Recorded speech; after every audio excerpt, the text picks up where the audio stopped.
Hello student, कैसे हैं आप सब। आशा करता हूँ आप लोग अच्छे होंगे। तो आइए आज हम क्लास शुरू करते हैं। पिछले क्लास में हमने बताया था, जो क्लास चल रही थी लाइव क्लास, मतलब ऑफलाइन क्लास थी, उसमें कि क्लास 12 का हम लोग हिस्ट्री स्टार्ट किए थे। क्या स्टार्ट किए थे? हिस्ट्री स्टार्ट किए थे और चैप्टर 1 था, ठीक है ना। चैप्टर का नाम था हड़प्पा सभ्यता, एनसीईआरटी में लिखा हुआ ईंटें मनके तथा अस्थियाँ, ठीक है ना। उसका परिचय हम बता चुके थे। तो परिचय क्या बताए थे कि परिचय में ये था कि हड़प्पा सभ्यता की उद्भव कितने साल पहले हुई थी। तो बताया था हमने 5000 साल पहले हुई थी, ठीक है। उसके बाद में बताए थे कि हड़प्पा सभ्यता का शाब्दिक मतलब क्या था। तो हड़प्पा सभ्यता का शाब्दिक मतलब था मृतकों का टीला, ठीक है ना। उसको मृतकों का टीला के नाम से भी जाना जाता है।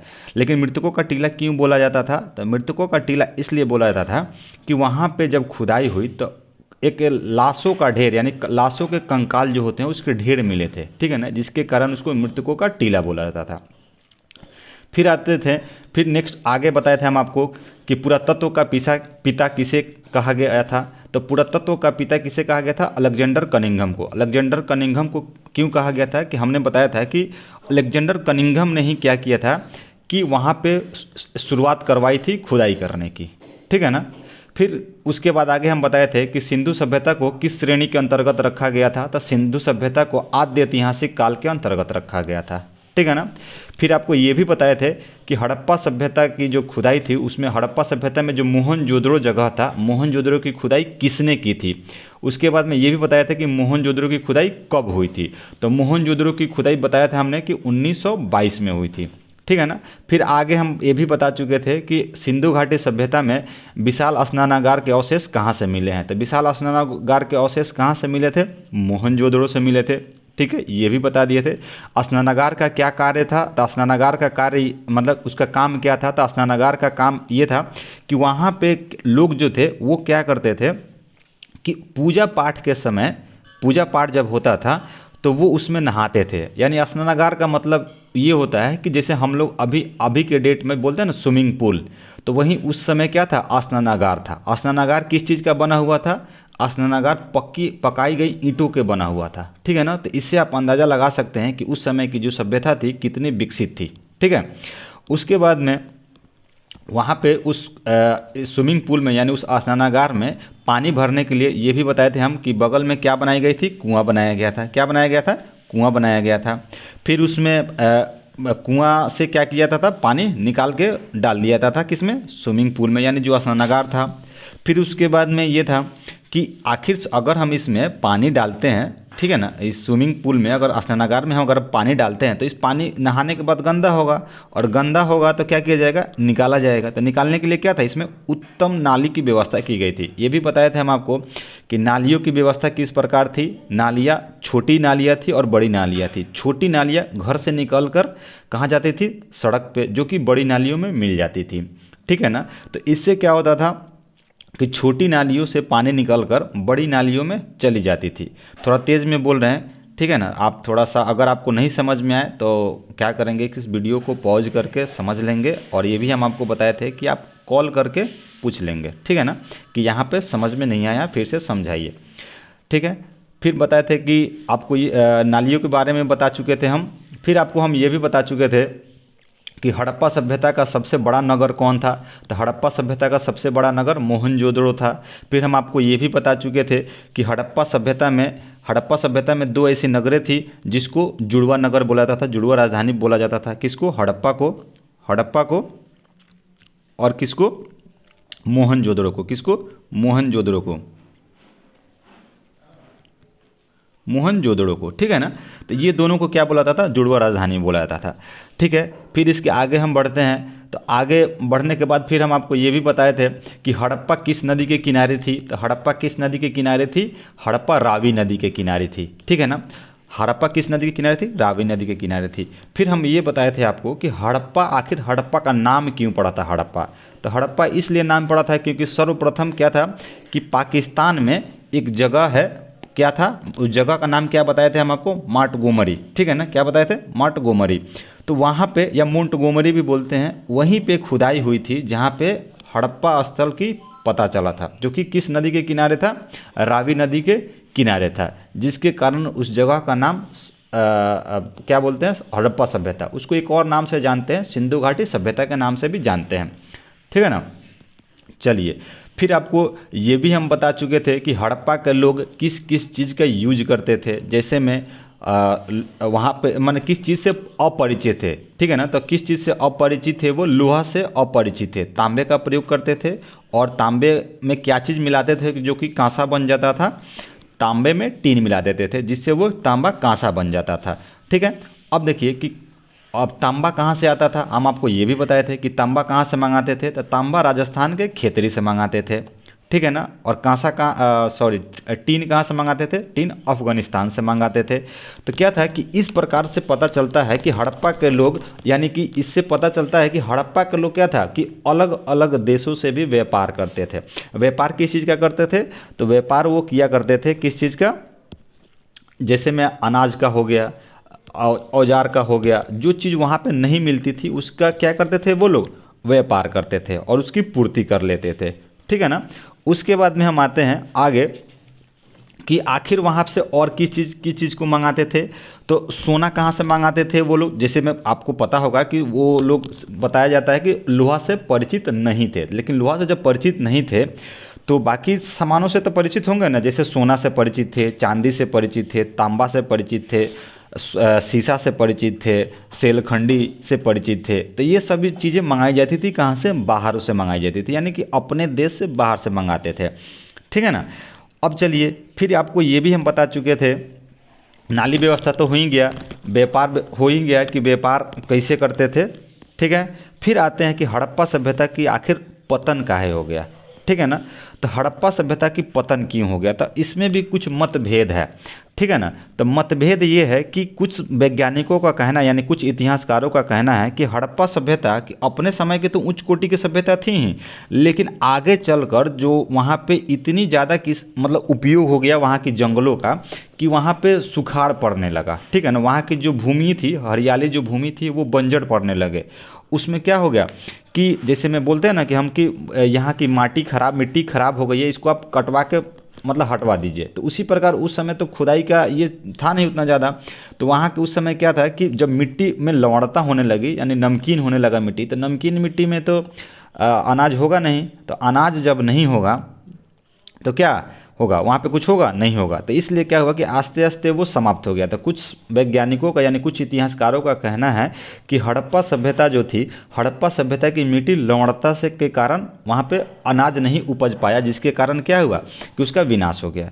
कुछ का कहना था कि यहाँ पे भयंकर तूफान आ गया, जिसके कारण इसकी समाप्त हो गया हड़प्पा सभ्यता। कुछ कहते हैं कि यहाँ पे बाढ़ आ गया, कुछ कहते हैं कि भूकंप आ गया। तो यानी कि अगर हम कुल मिलाकर कहें तो हड़प्पा सभ्यता का जो मतलब उद्भव था और उसका विनाश था, ये मतलब इसमें मतभेद है, ठीक है ना। उद्भव में तो कोई मतभेद नहीं है, लेकिन इसके विनाश में लोग बताते हैं, यानी जो इतिहासकार हैं वो बताते हैं कि अलग अलग मतलब इनका मत आता है कि कैसे विनाश हुआ। कुछ मतलब जैसे हम आपको बताएं दिए, कोई कहता है कि वहाँ पे बाढ़ आ गया, कोई कहता है भूकंप आ गया, कोई कहता है कि सूखा पड़ गया। तो जिसके कारण से अलग अलग लोगों ने अपना अपना विचार स्पष्ट किया है, ठीक है। अब आइए थोड़ा सा इतना समझाने के बाद हम आपको थोड़ा सा क्वेश्चन पे ले चलते हैं, ठीक है ना। आइए देखते हैं। कहता है कि जैसे ये तो परिचय आपको हम बता ही दिए थे कि टोटल परिचय, ये सारे यहाँ तक परिचय हम आपको बता चुके थे, ठीक है ना। अब आते हैं क्वेश्चन पे। क्वेश्चन हम आपको ये भी करा चुके थे कि पुरातत्व क्या है, पुरातत्व से आप क्या समझते हैं, ठीक है ना। फिर से देखेंगे पुरातत्व क्या है, पुरातत्व से आप क्या समझते हैं। तो हम आपको बताए थे कि पुरातत्व क्या है। पुरातत्व जो पुराने सामग्री हैं उसको खोदा जाता है, और खोद के क्या किया जाता है, निकाला जाता है, उसका अध्ययन किया जाता है, और अध्ययन में जो चीज़ पता चलता है उसको लिख दिया जाता है, जिसको से क्या होता है कि हमें पुराने चीज़ें के बारे में पता चलता है, ठीक है ना। अब इसको क्या है कि खुदाई भी बताए थे हम आपको कि खुदाई कितनी प्रकार की होती है। खुदाई भी दो प्रकार की होती है, एक लंबवत खुदाई, एक क्षैतिज खुदाई। हम आपको ये भी बताए थे कि लंबवत खुदाई सस्ता होता है, क्षैतिज खुदाई महंगा होता है, ठीक है ना।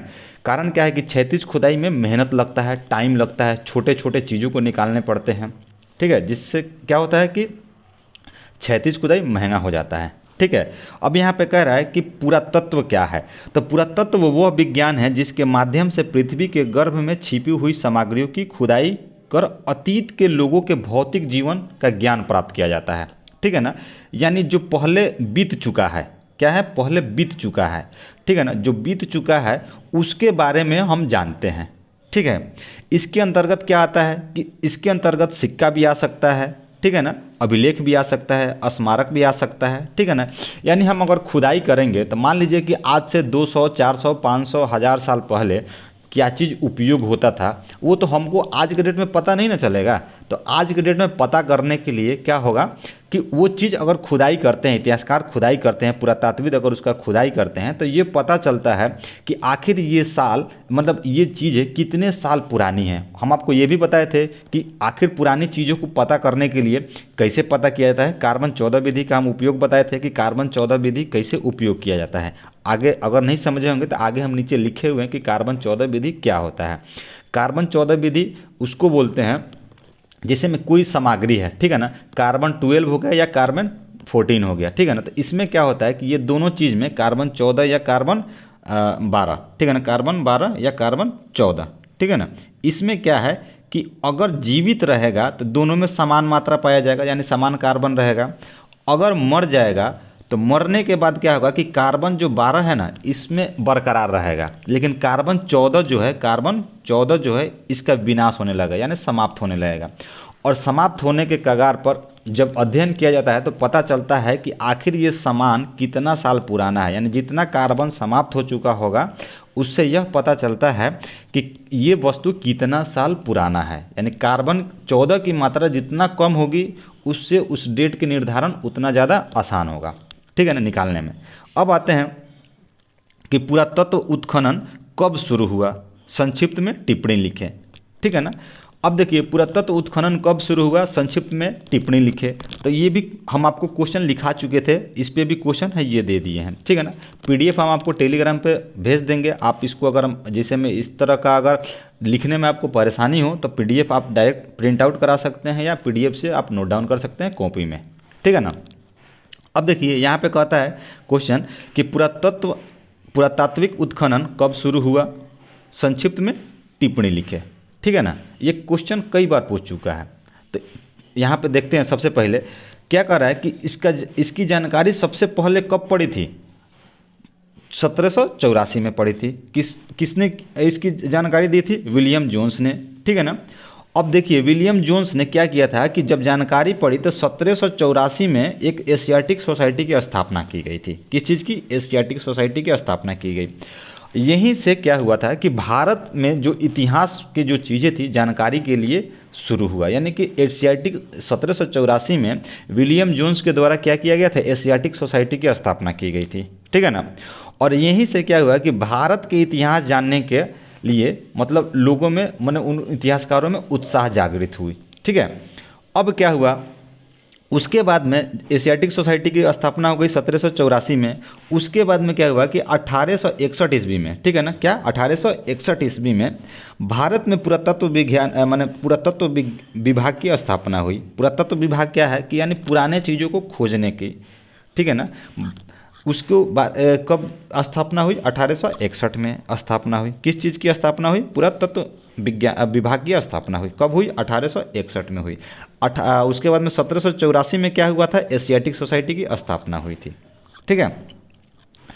इसके बाद क्या हुआ, जब ये सारे चीज़ें हो गई तो 1902 में क्या हुआ, 1902 में सर जॉन मार्शल को डायरेक्टर जनरल बनाया गया, ठीक है ना। जो भी ये ना ये जो प्रोजेक्ट था इसका डायरेक्टर जनरल बनाया गया था किसको, सर जॉन मार्शल को।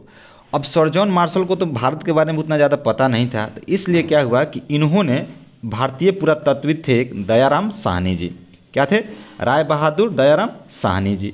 इनको क्या किया कि इन्होंने बुलाया, ठीक है ना, कहाँ पे, हड़प्पा में। और इन्हीं के द्वारा क्या किया गया कि हड़प्पा की खुदाई करवाई गई, ठीक है ना। अब आते हैं 1924 में। आखिर 1924 क्या है, तो कह रहा है कि 1924 में, ठीक है ना, भारतीय पुरातत्व सर्वेक्षण के director general sir John Marshall ने समस्त विश्व के समक्ष एक नवीन सभ्यता, सिंधु घाटी सभ्यता की खोज की घोषणा कर दी।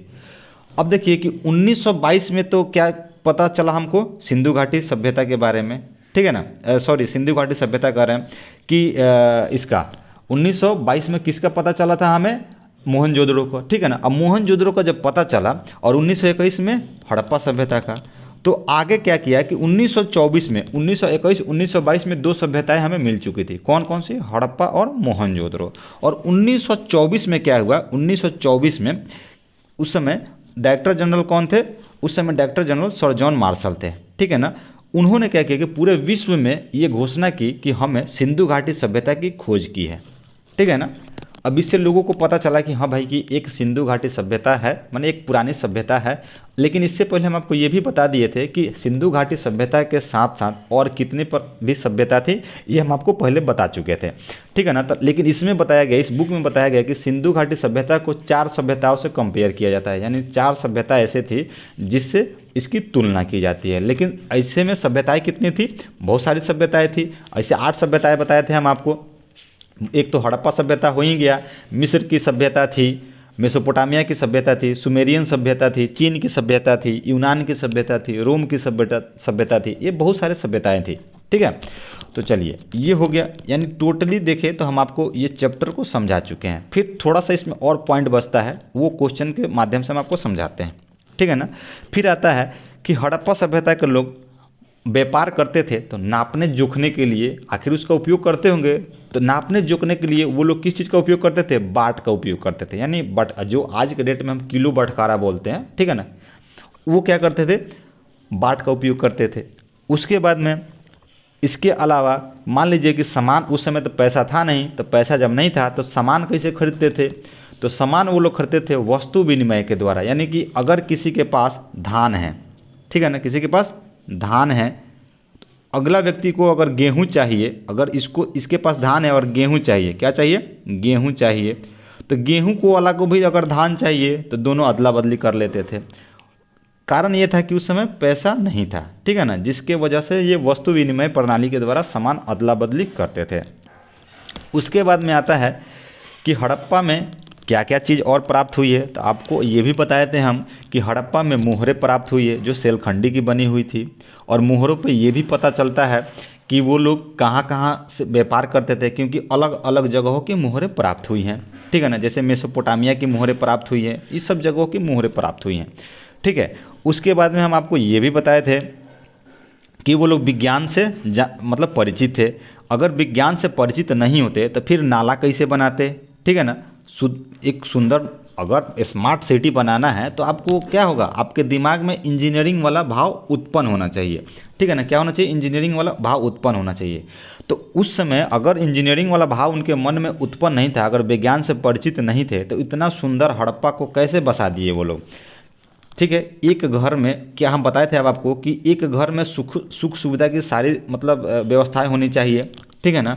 उसके बाद में अगर घर बना लिए तो घर में आपको ये भी बताए थे हम कि घर से कोई भी वस्तु, अगर मान लीजिए कचरा है तो कचरा फेंकने के लिए आपको डस्टबिन होना चाहिए, पानी निकलने के लिए नाला होना चाहिए, नहाने के लिए मतलब उस समय क्या था, नहाने के लिए कुआं था, पोखर था, जिसको हम क्या बोलते थे, स्नानागार बोलते थे, ठीक है ना। हर घर में था, पानी निकलने की यानी नालियों की उत्तम क्वालिटी की व्यवस्था की गई थी, ठीक है। तो ये सब चीज़ें वहाँ पे मतलब पूर्ति रूप से थी, यानी पूर्ण रूप से वहाँ पे सब मौजूद था।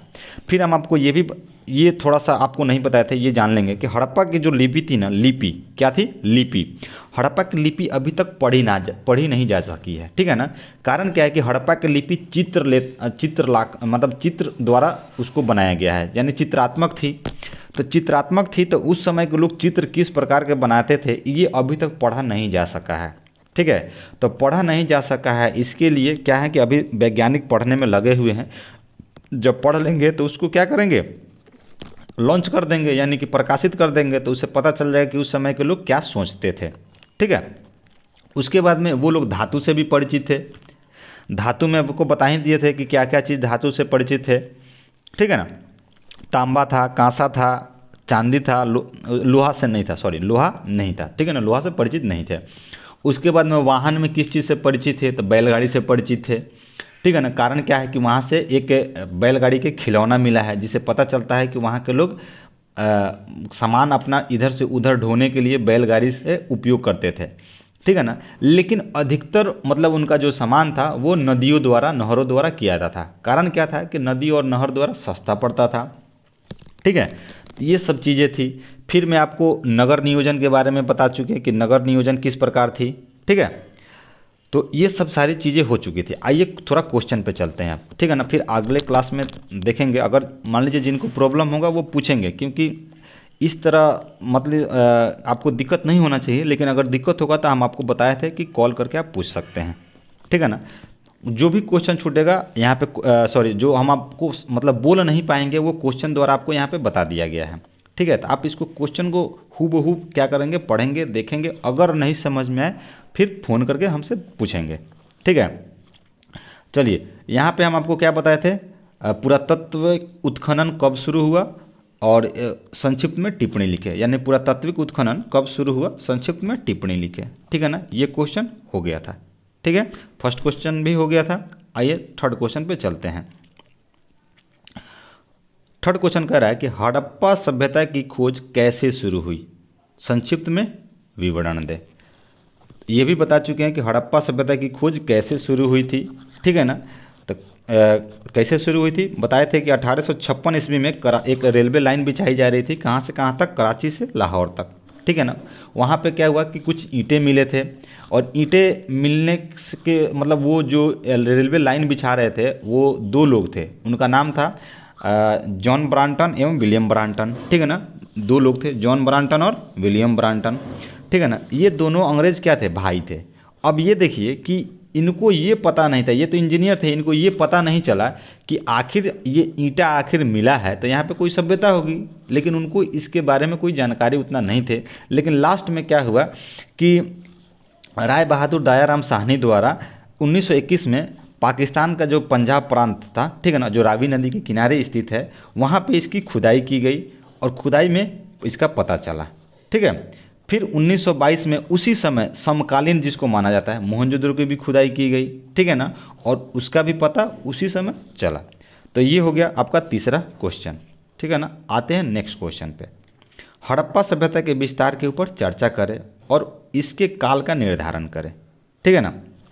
अब देखिए हड़प्पा सभ्यता के विस्तार के चर्चा करें और उसके ऊपर क्या है, इसके काल का निर्धारण करें।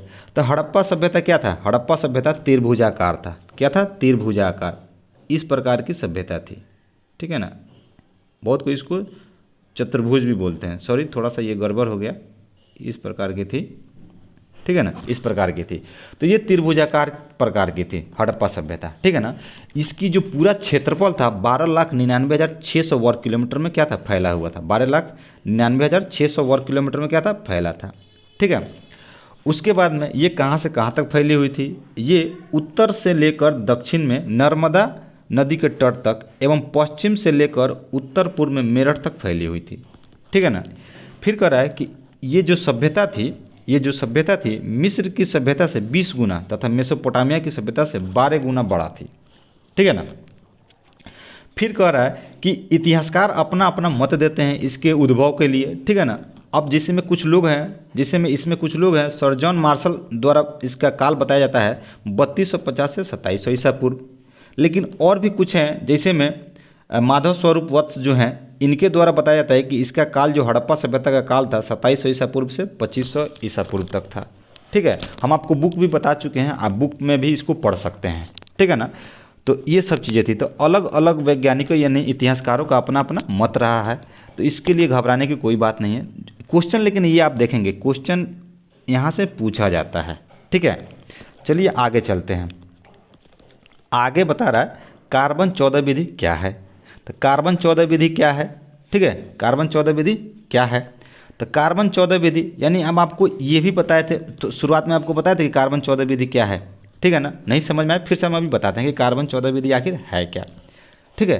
तो कार्बन 14 विधि हम आपको बताए थे कि तिथि निर्धारण की विधि है ये, ठीक है ना, कि पुराना जो सामग्री है, पुराने सामग्री के तिथि को कैसे हम ज्ञात करेंगे, ठीक है ना। तो उसमें क्या होता है, कार्बन 12 भी होता है और कार्बन 14 भी होता है, यानी जीवित वस्तु में कार्बन 12 और कार्बन 14 दोनों समान मात्रा में पाया जाता है। लेकिन अगर कोई वस्तु, कोई मतलब जीव मर जाता है तो क्या होता है कि कार्बन 12 तो बरकरार रहता है, लेकिन कार्बन 14 क्या होता है, समाप्त होने लगता है। तो कार्बन 14 जब समाप्त होने लगता है तो एक विधि होती है कार्बन 14 विधि। इसके द्वारा पता किया जाता है कि ये जो कार्बन 14 है कितने साल पुराना है और कितना परसेंट इसमें कितना परसेंट समाप्त हो चुका है, जिसके द्वारा क्या किया जाता है, कार्बन 14 के बारे में पता चलता है। और क्या होता है उससे कि उस वस्तु के बारे में पता चलता है कि ये वस्तु कितना साल पुराना है। ठीक है। इसके अलावा यहाँ पे हम इसका प्रिपरेशन भी कराते हैं, जिसके लिए हमने लिख रखा है। ठीक है। तो इसके लिए आप अगर आपको करना हो भविष्य में बीपीएससी तैयारी या कोई भी जनरल कंपटीशन की जीएस की तैयारी, ठीक है ना, तो आप जुड़ सकते हैं। या 11th-12th तो आप पढ़ ही रहे हैं, उसके बाद में अगर आपका ग्रेजुएशन है हिस्ट्री या पॉलिटिकल साइंस तो इसके लिए भी आप अपना ऑप्शनल कर सकते हैं। ठीक है। आगे बढ़ते हैं। बोल रहा है कि हड़प्पा सभ्यता से प्राप्त वस्तुओं के बारे में बताएं। तो हड़प्पा सभ्यता से जो जो वस्तुएं प्राप्त हुई हैं उसके बारे में बताना है। ठीक है ना। हड़प्पा सभ्यता से जो जो वस्तुएं प्राप्त हुई हैं उसके बारे में बताना है। तो हड़प्पा सभ्यता से आखिर कौन कौन सी वस्तुएं प्राप्त हुई हैं उसके बारे में बताना है। तो कह रहा है यहाँ पे कि हड़प्पा सभ्यता से कौन कौन सी वस्तुएं प्राप्त हुई हैं। तो हड़प्पा सभ्यता से बहुत सारी वस्तुएं प्राप्त हुई हैं। ठीक है ना। यानी निम्नानुसार सामग्रियाँ प्राप्त हुई हैं।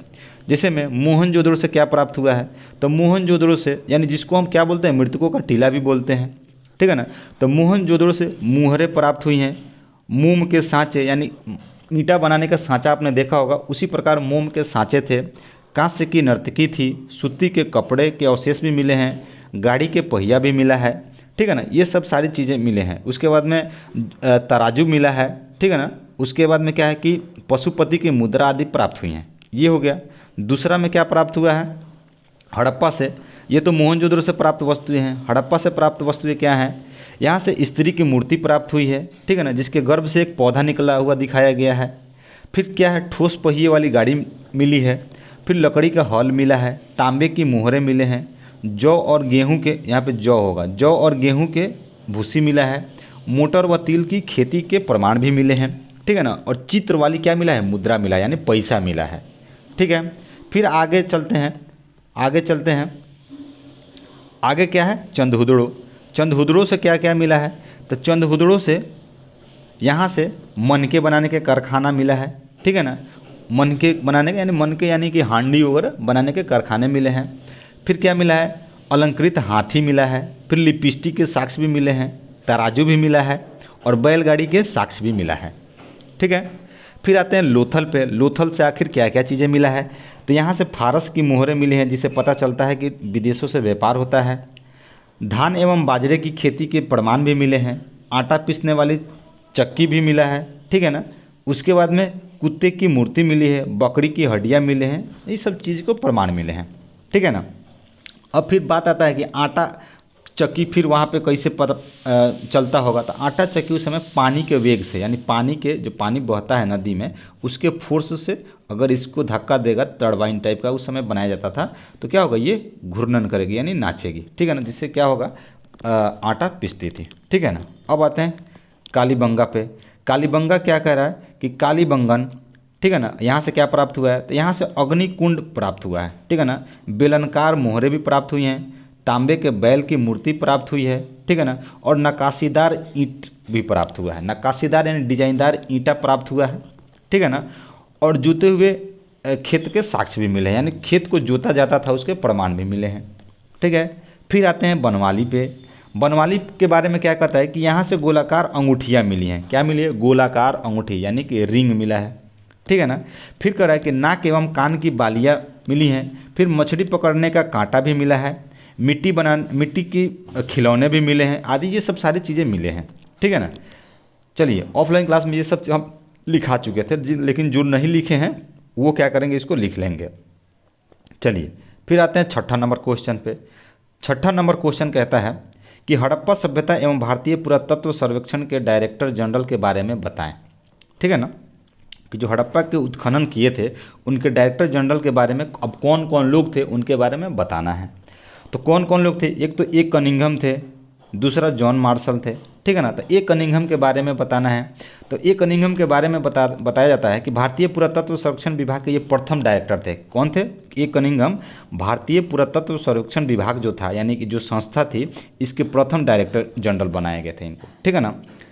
इनको बुलाता है कि जो डायरेक्टर जनरल कनिंघम थे, इनके द्वारा आरंभिक बस्तियों की जानकारी की उन्हें चीनी यात्रियों के लेखों का अध्ययन किया था। यानी कि जो सब मतलब जिस भी बस्तियाँ प्राप्त हुई थी, ये प्राप्त कैसे हुई थी, इनको जानकारी कैसे प्राप्त हुई थी? तो इनको जानकारी जो चीनी यात्री जो इसके पहले आए थे, फाहियान, माने इनसे पहले जो भी लोग आए थे यहाँ पे, ठीक है ना, फाहियान, ये सब जो भी लोग थे उसके विवरण प्राप्त किए, यानी उनके उसके द्वारा जो लिखे गए विवरण थे उसको पढ़कर इन्होंने क्या किया था, अध्ययन कर कर जब अध्ययन किए तो रुचि जागी, और रुचि जागी तो क्या किए कि सांस्कृतिक जो महत्व थे भारत का उसको जानने की इनकी इच्छा हुई, तो क्या किए कि उत्खनन करवाना शुरू किए, ठीक है। अब आते हैं जॉन मार्शल के ऊपर। जॉन मार्शल के बारे में क्या कहा जाता है कि जॉन मार्शल कह रहा है कि 1924 में भारतीय पुरातत्व सर्वेक्षण विभाग के डायरेक्टर जनरल पूरे विश्व के समक्ष सिंधु घाटी के सभ्यता की खोज की घोषणा की। इन्हीं के द्वारा, किनके द्वारा? जॉन मार्शल के द्वारा ही 1924 में, ऊपर भी हम आपको बता चुके थे कि 1924 में जॉन मार्शल के द्वारा ही सबसे पहले सिंधु घाटी की सभ्यता के जो पता चला था, घोषणा की गई थी कि भाई हमें एक सभ्यता मिली है जिसका नाम है सिंधु घाटी सभ्यता, हड़प्पा सभ्यता, उसको हम खोज निकाले हैं, ठीक है ना। और इतिहास में सिंधु घाटी सभ्यता के बारे में लोगों को पता चला, ठीक है ना। उसके बाद में इनके बारे में बताया जाता है कि इससे पहले ये कहाँ कहाँ काम कर चुके थे, यूनान में काम कर चुके थे और क्रीट में भी काम कर चुके थे, ठीक है। तो ये हो गया जॉन मार्शल के बारे में। अब आते हैं नेक्स्ट, ठीक है। नेक्स्ट में आते हैं कि हड़प्पा सभ्यता की नगर योजना कैसी थी, व्याख्या करें, ठीक है ना। हड़प्पा सभ्यता की नगर योजना कैसी थी, व्याख्या करें। तो हड़प्पा सभ्यता की नगर योजना के बारे में बताया जाता है कि हड़प्पा सभ्यता के हम आपको बता ही दिए थे कि सड़क व्यवस्था उत्तम क्वालिटी की थी, जो लंबी चौड़ी थी, एक दूसरे को समकोण पे काटती थी, समकोण पे काटती थी। उसके बाद में क्या था कि समकोण के पे काटने के अलावा हर जगह पे मतलब हर यहाँ पे गलियाँ घर थे, जिसको मतलब हर घर को अपना अपना एक देखा जाए तो अच्छी प्रकार की मतलब रोड व्यवस्था थी वहाँ पे, ठीक है ना। सड़कें कितनी चौड़ी थी ये भी बताए थे कि सड़कें 9.5 मीटर चौड़ी थी, ठीक है। कितनी चौड़ी थी? 9.5 मीटर चौड़ी थी, यानी चौड़ी थी, लंबी थी। अब देखिए यहाँ से ये भी क्वेश्चन बनता है, ये हम आपको दिख रहा होगा कि यहाँ पे जैसे मैं क्वेश्चन फर्स्ट पूछा है कि हड़प्पा सभ्यता की नगर योजना कैसी थी, तो इसको हम थोड़ा सा अंडरलाइन इसलिए किए हैं कि आपको इसको बाद में समझाएंगे, यानी अभी समझाएंगे, थोड़ा सा इसको पहले समझा देते हैं, उसके बाद में हम आपको इस पे आते हैं, ठीक है ना। अब देखिए अगर क्वेश्चन पूछता है कि हड़प्पा सभ्यता की नगर योजना कैसी थी, व्याख्या करें, ठीक है ना। तो हड़प्पा सभ्यता की नगर योजना कैसी थी, व्याख्या करें। तो इसका पहले क्या करेंगे, हम परिचय दे देंगे, ठीक है ना।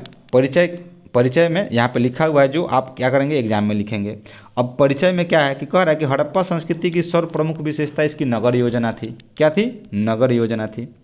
हड़प्पा एवं मोहनजोदड़ो की खुदाई पूर्व तथा पश्चिम में दुर्ग मिले हैं, यानी हड़प्पा सभ्यता की जब खुदाई हुआ है तो पूर्व में और पश्चिम में क्या मिला है, दुर्ग मिला है। हम आपको बताए थे कि दुर्ग क्या था, किला था, और जो निचला हिस्सा था वहाँ पे दुर्ग में कौन लोग रहते थे, राजा यानी व्यापारी टाइप के लोग रहते थे, और यहाँ पे आम जनता रहती थी, और यहाँ पे व्यापारी लोग रहा करते थे, यानी राजा रहते थे, ठीक है ना। तो इसको जब लिख देंगे उसके बाद में लिखेंगे यहाँ की, ये लॉन्ग क्वेश्चन में पूछता है, ठीक है ना, शॉर्ट क्वेश्चन में पूछेगा, इसलिए हम क्वेश्चन इसको बना चुके हैं, ठीक है। अब आते हैं कि इसकी ये लिखने के बाद फिर आप क्या लिखेंगे, सड़क व्यवस्था। सड़क व्यवस्था लिखेंगे कि सड़क व्यवस्था लंबी और चौड़ी थी।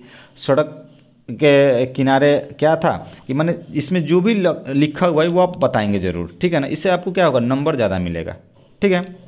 फिर नालियों की व्यवस्था अच्छी थी, ये सब सारी चीज़ें लिखेंगे। फिर नंबर 1 पॉइंट लिखने के बाद, ठीक है ना, आप आएंगे जल निकास की प्रणाली कैसी थी, तो जल निकास की प्रणाली भी उत्तम क्वालिटी की थी, ठीक है ना।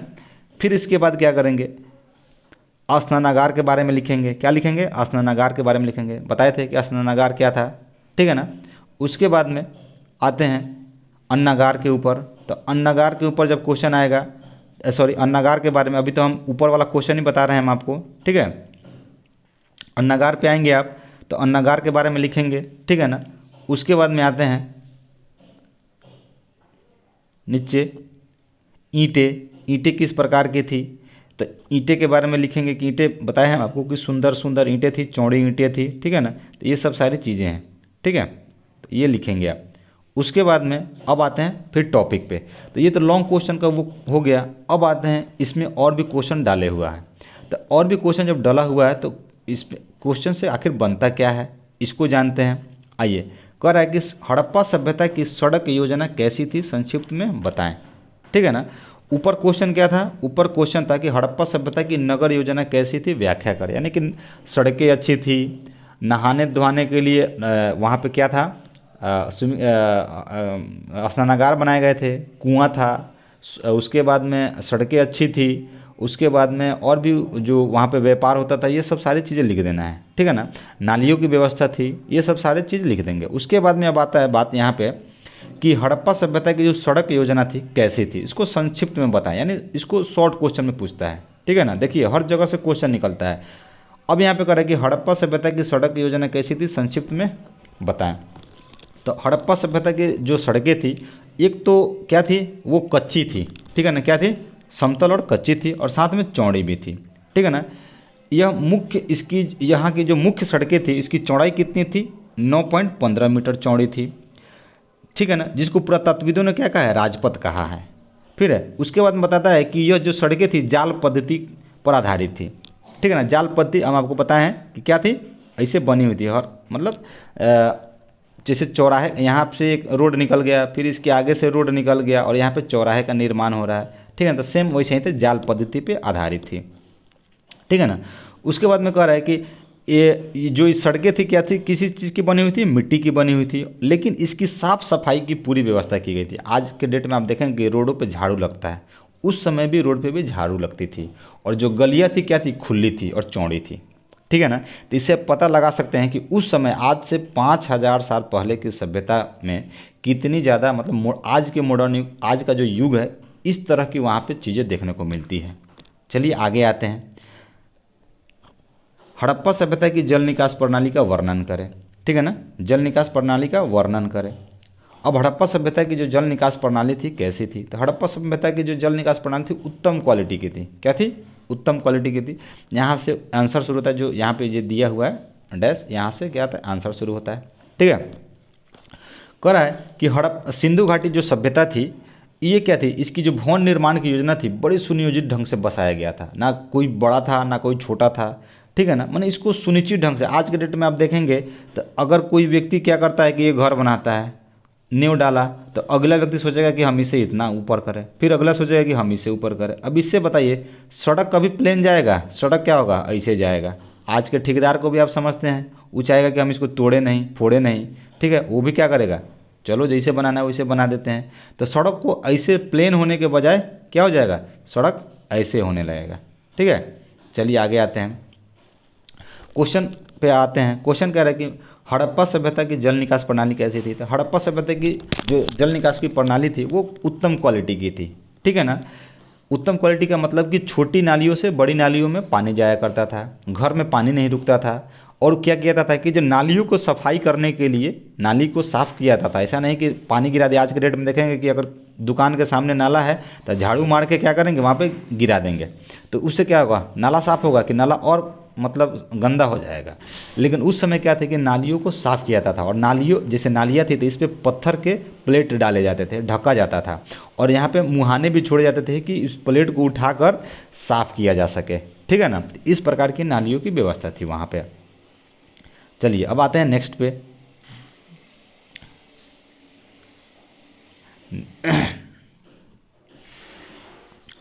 थोड़ा सा रुकेंगे।